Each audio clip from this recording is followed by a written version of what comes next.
Olá, mulheres que desejam engravidar, sejam muito bem-vindas ao meu canal Venci a Infertilidade. Se você não me conhece, eu sou Lívia, fui tentante por anos e hoje aqui ajudo mulheres que desejam engravidar a vencer, a superar a dor da infertilidade. E o que nós vamos ver nesse vídeo de hoje? A parte 3 da minha própria história. Eu fiz um episódio com 3 partes. Se você não viu parte 1 e parte 2, para você entender a partir de agora, volta lá, veja a parte 1, a parte 2, que você vai entender a partir de agora como foi o desfecho final da minha história de superação da infertilidade.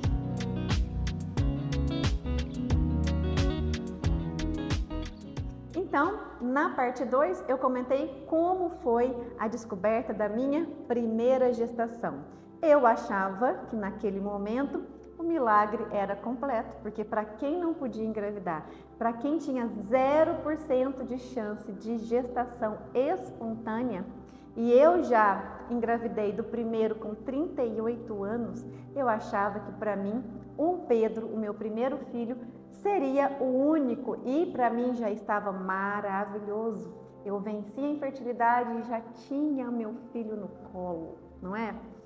Pois bem, eu não imaginava que 2 raios caem sim no mesmo lugar. E não são 2 não, são 3 raios que caíram no mesmo lugar. Eu vou contar essa história para vocês.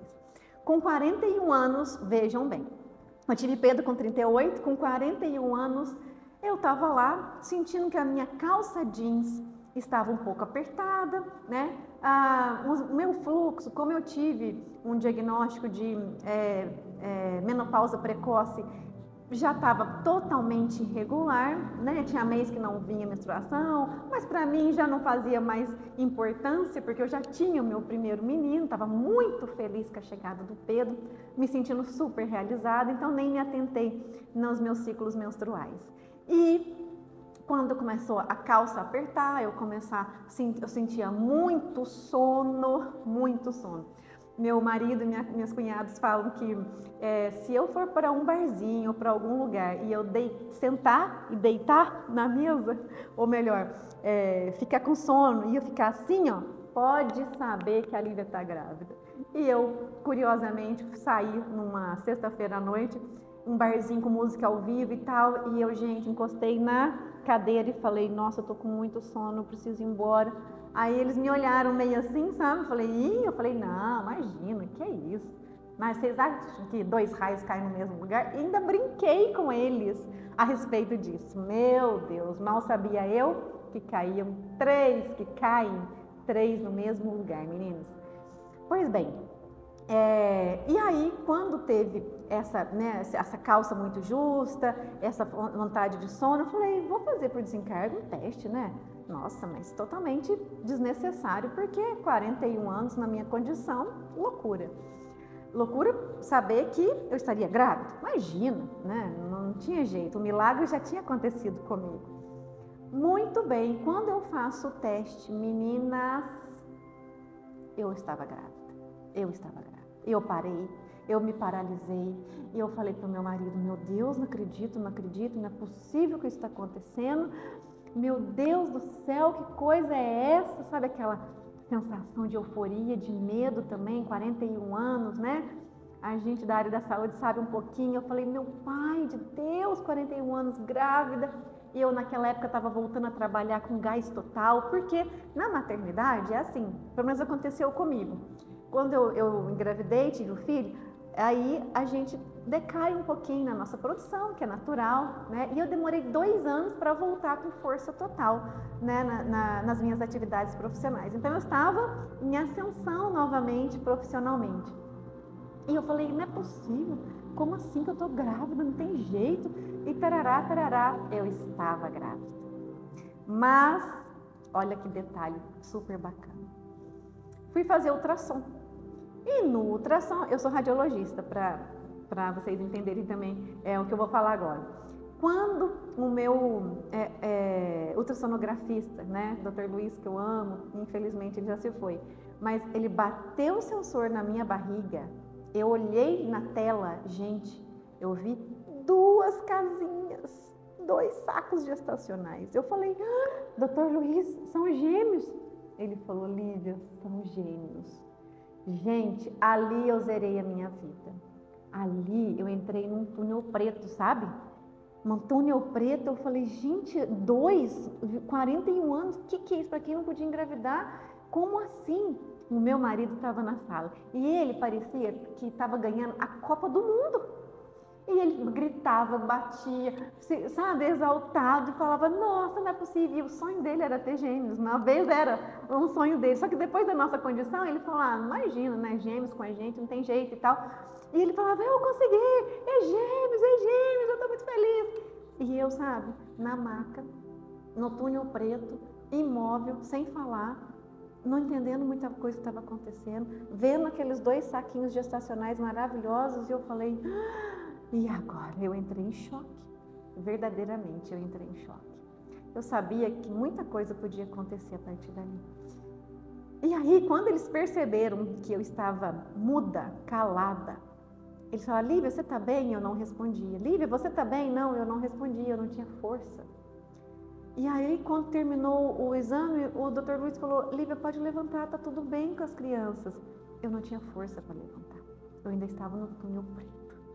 Impactada pela mensagem. Imagine você receber que você hoje está grávida de gêmeos. Como você reagiria? Eu fiquei paralisada, achando que era brincadeira, que era um sonho, que não estava acontecendo comigo, né? Até porque o Pedro tinha 2 anos e meio. E aí muita coisa vinha na minha cabeça.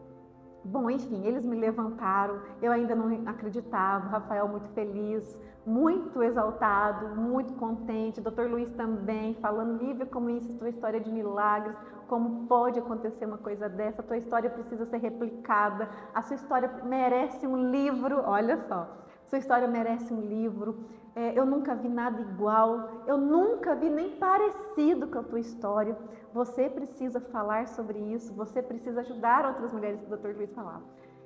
Não só ele, mas o meu obstetra também falava sobre isso. E aí, a gente foi para casa e eu, demorei um tempo para metabolizar todas aquelas informações, eu demorei um tempo para entender, eu precisei falar muito das minhas emoções, que eram muitas, para minha terapeuta, eu precisei validar os meus sentimentos, reconhecer, aceitar, eu precisei me respeitar, colocar limites, isso foi extremamente importante. Quando a gente coloca limite para os outros, ninguém ultrapassa o seu. Isso é uma dica valiosíssima que eu dou para você que está tentando engravidar. Estabeleça o seu limite para com as outras pessoas, para que elas não invadam o seu espaço emocional e físico. Eu precisei falar para as pessoas assim, calma, eu estou metabolizando. Porque as pessoas vinham falando com tanta euforia e eu estava ainda tentando entender tudo aquilo que estava acontecendo comigo, né? Tudo me pegou muito de surpresa. Nem nos meus mais loucos sonhos eu imaginei na minha vida ter gêmeos, ainda mais aos 41, depois de um processo que nós passamos, né, de infertilidade grave, irreversível. Então, assim, eu demorei um tempo para que isso pudesse se assentar na minha mente. Eu precisei de um tempo para validar as minhas emoções, né? E nesse processo foi muito importante uma ajuda terapêutica. Eu tive a minha terapeuta, a minha psicóloga, a minha analista, para que eu pudesse falar. Quando a gente fala, terapeutiza, a gente organiza as ideias, a gente sedimenta, entende, coloca cada coisa no seu devido lugar.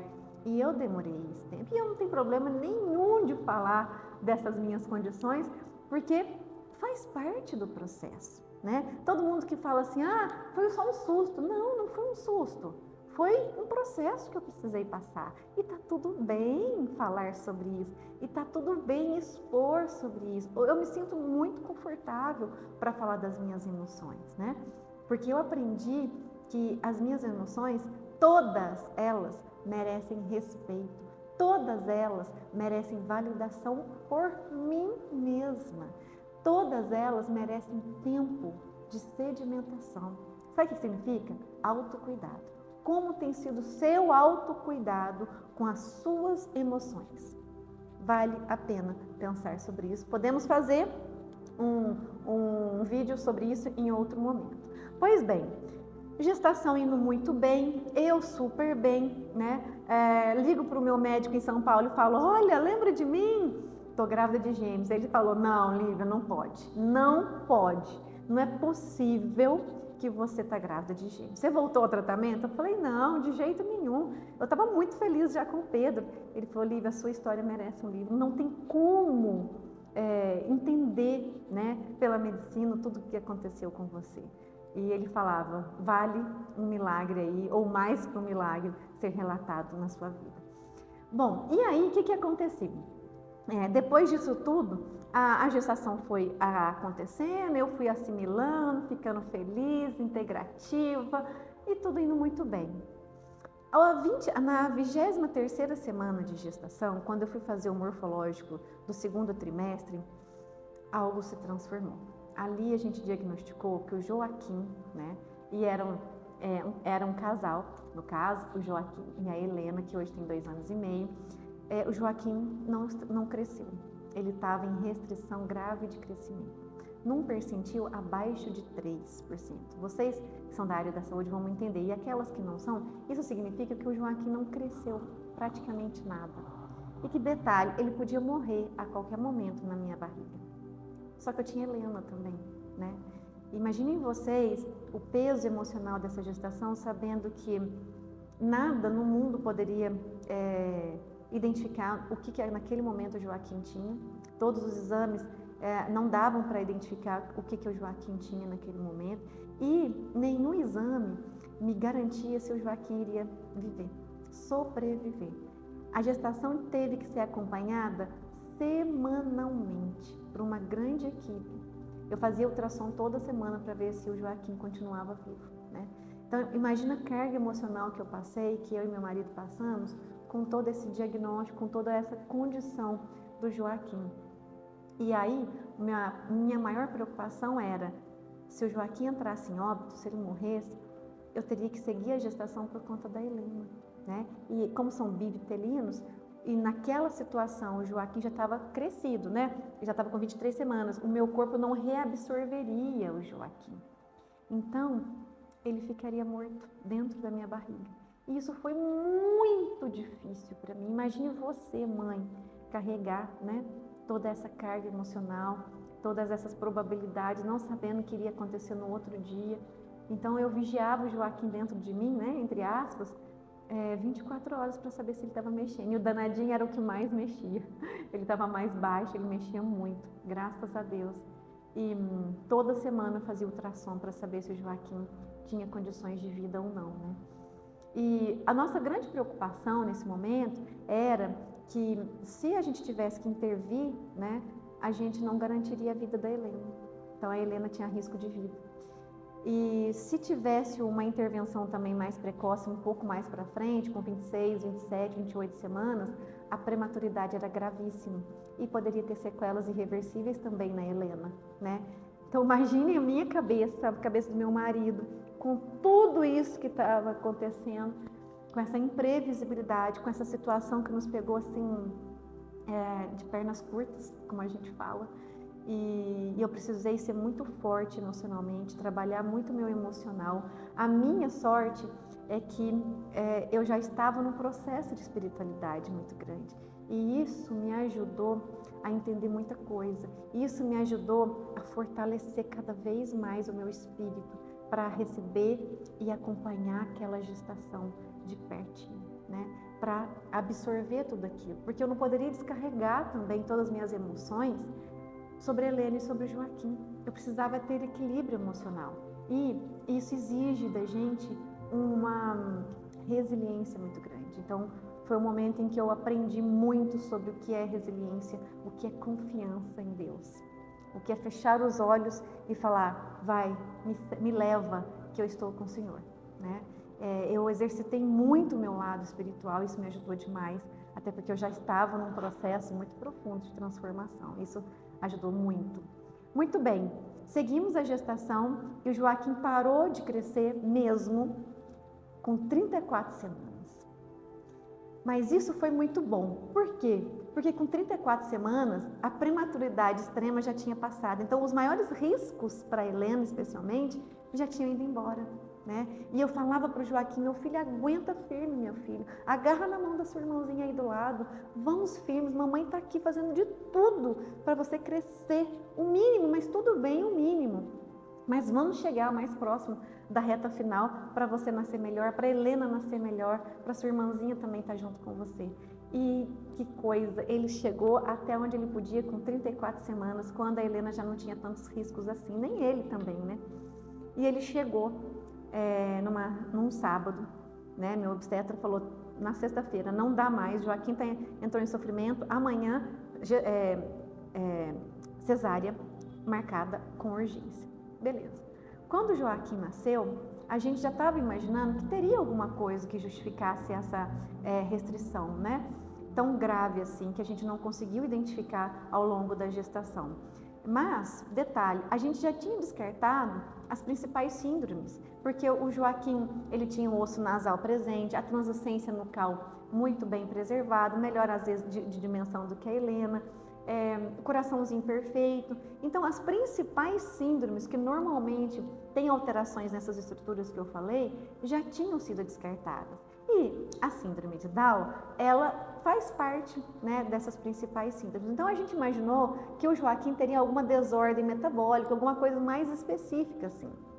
E detalhe, nem no ultrassom morfológico o Joaquim parecia os traços com a síndrome que ele tem. E aí, na mesa de cirurgia, né? Então, eles tiraram o Joaquim e a Helena, eles não vieram para meus braços, porque eles não sabiam em que condições as crianças se encontravam. E aí, levaram já os dois para a incubadora, para a UTI. E aí, quando o Rafael trouxe, eu estava ainda na mesa, né? Quando o Rafael trouxe as fotinhas das crianças para eu ver, quando eu bati o olho no Joaquim, eu falei, o Joaquim tem síndrome de Down. Não tem? Tem. O meu marido ficou muito impactado, falei, volta lá e pergunta para eles, porque o Joaquim tem síndrome de Down. Lívia, o que é isso? Não tem? Eu falei, tem sim. Eu lembro muito bem, o meu obstetra estava ainda fazendo sutura na minha barriga, e eu falei, volta lá, por favor. E na hora que o Rafael voltou, eles desconversaram, né, muito recente, o Joaquim nasceu com 1,190 kg, muito pequenininho, e aí logo descobriu que o Joaquim também estava com uma infecção gravíssima, generalizada. E aí eles tentaram um pouco falar, não, Lívia, muito pequenininho, Rafael, vamos por partes, calma, vamos conversar, vamos observar. Mas ali eu já entendi que eles também já tinham a suspeita da síndrome de Down, né? E aí quando eu fui para o quarto, imagine a minha cabeça. Eu nunca imaginei passar por uma situação dessa, né? E aí foi muito difícil, né? Que aí eu estava lidando com uma emoção que eu jamais poderia imaginar passar, né? O meu filho ter síndrome de Down. E eu vivi 10 anos no Centro Pro Sorriso, que cuida de crianças sindrômicas de cabeça e pescoço. Então eu vi muita coisa, eu acompanhei muitas crianças com síndrome de Down. E eu falei, meu Deus do céu, minha vida agora vai parar, né? E foi muito difícil para mim. Quando a certeza da síndrome de Down, eu vivi um luto muito forte. Eu vivi todas as fases do luto. Não foi fácil. Eu vejo as pessoas falando, foi um susto. Não foi um susto. Foi um murro no meu estômago.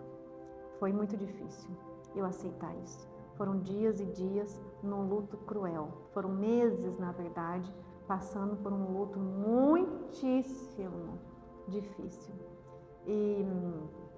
E foi muito importante nessa época também ter um apoio emocional da minha família, que se não fosse, não dava certo, não daria para eu superar, e também de uma profissional que me ajudou, né, minha analista, para eu falar de tudo que estava acontecendo, dos meus medos, das minhas ansiedades, das minhas limitações, das minhas condições, para eu não pegar o luto e colocar debaixo do tapete, como muitas mulheres fazem. E passam a vida amarguradas, infelizes, tristes, por conta do diagnóstico dos seus filhos. Então, eu precisei novamente, num momento de muito silêncio interior, aceitar que a partir dali minha vida mudaria por completo para sempre e que eu teria uma missão muito grande de ajudar o Joaquim, né? E os meus outros filhos também. Mas não foi fácil. Foi muito complexo eu aceitar o diagnóstico da síndrome de Down. Foi muito difícil, doloroso passar por esse processo. E hoje eu falo tranquilamente, né? Eu não tenho problema nenhum para falar. Até porque quando depois eu vi a luz no final do túnel, né? Eu percebi que Deus tinha me dado a oportunidade de ter um exemplar tão raro aqui na Terra. E que o Joaquim, hoje eu vejo que é um canal de bênçãos para a minha família, para as pessoas que convivem conosco. Depois que eu passei o luto por completo, cada detalhe passado intensamente, viu? Nada foi fácil, nada foi de um dia para a noite, nada foi simples. Na verdade foi tudo muito pesado, porque eu tinha Helena para dar conta, tinha Pedro para dar conta, o diagnóstico do Joaquim na minha cabeça. O Joaquim ficou 43 dias na UTI, a Helena ficou 26 dias na UTI. Então teve momentos de eu ter 2 em casa e 1 na UTI. Teve momentos de eu ter 2 na UTI e 1 em casa.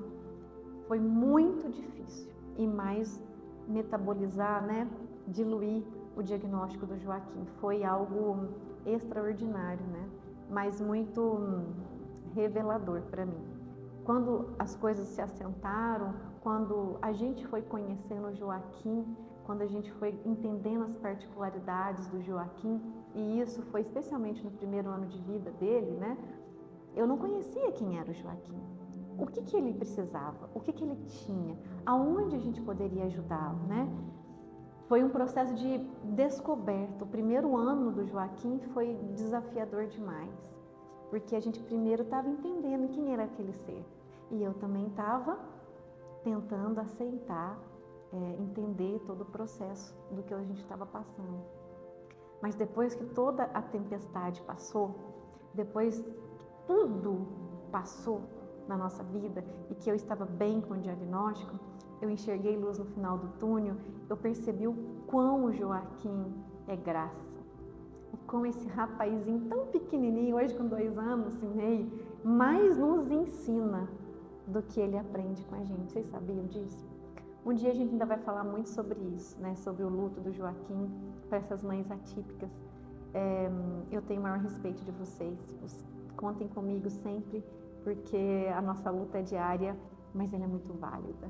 E ali foi uma outra transformação dentro de mim, né? Se o caminhar da infertilidade me transformou, o diagnóstico do Joaquim também me transformou ao quadrado. Então, foram 2 dores que eu superei ao longo desses 5 anos, 8 anos, né? Que me transformaram enquanto mulher, enquanto pessoa, enquanto esposa e enquanto mãe. Foi uma transformação tão intensa que eu passei pelas minhas dores, né? Superadas, que hoje eu não consigo mais olhar para uma mãe como eu olhava antes. Eu não consigo mais olhar para uma criança como eu olhava antes. O meu olhar é totalmente diferenciado, especialmente para as mães, que sofrem em silêncio, né? Só nós sabemos por trás de uma mãe o que existe, né, de sentimento, de emoção e tudo mais. E daí, depois do Joaquim, depois que as coisas estavam muito bem estabelecidas dentro da minha casa, eu comecei a perceber em oração, e isso foi também um direcionamento espiritual, em que eu precisava transbordar na vida das outras pessoas tudo aquilo que recebi em abundância, né? Que são os meus 3 filhos, a chegada deles. E Jesus falava com muita clareza para mim: transborde na vida das outras pessoas aquilo que você recebeu em abundância. E uma forma de transbordo foi escrever um livro. No ano passado eu escrevi um livro da minha vida que se chama Você Acredita em Milagres? Eu vou colocar aqui a imagem dele para vocês. E foi um livro que eu lancei em Minas e São Paulo. Eu tive a experiência incrível de conversar com inúmeras mães que estão tentando engravidar. E qual foi o final desse processo depois de 5 lançamentos? Que eu preciso avançar mais, eu preciso ajudar mais essas mães a entenderem os seus processos, para que essas mães possam vencer também a dor da infertilidade, que um dia me assolou profundamente, mas que um dia também eu entendi como eu podia transformar. E quando eu entendi como eu podia transformar, tudo se transformou positivamente na minha vida. Então, por que eu estou aqui? para te ajudar nesse processo, né? Deus me pediu mais e eu, obedientemente, estou aqui acatando o direcionamento dele e falando, eu posso mais ajudar. Então, depois do livro, eu resolvi que eu podia, com mais direcionamento, com mais clareza, com mais propósito, ajudar você a passar por esse caminho de transformação dentro da sua infertilidade. Eu quero, juntamente com vocês, ou com você, transformar esse processo num processo florido, num processo de transformação espiritual, que pode levá-la ao seu positivo. Ou, se a maternidade não for para você, né, que você possa entender por que não é e você ficar bem com essas condições, não é verdade? Então, hoje eu estou aqui para te ajudar a pegar na sua mão e falar, vamos juntas ressignificar esse processo, vamos juntas entender qual é o seu caminho, quais são as suas transformações que o seu corpo, a sua mente, seu espírito necessitam para chegar mais próximo do seu positivo. Então essa foi a minha história. Se você não viu o primeiro e o segundo capítulo, veja, para você entender tudo, como tudo aconteceu e como eu cheguei aqui, para a partir de então poder te ajudar também nessa caminhada da superação da dor da infertilidade. Continue me acompanhando, continue compartilhando os meus conteúdos, ou para uma amiga que precisa, ou para você mesmo que precisa. Salva para lembrar sempre naqueles dias mais difíceis, mais sombrios, mas lembre-se, você não precisa passar sozinha tudo isso, tá? Aqui a gente tem voz para você, aqui você é acolhida, você é acompanhada com muito amor e com muito carinho. Muito obrigada por chegarem até aqui comigo. Um beijo no coração de cada uma. Estejam juntinhas, próximas, para que a gente possa então caminhar juntas, tá bom? Nos vemos no próximo conteúdo. Até mais!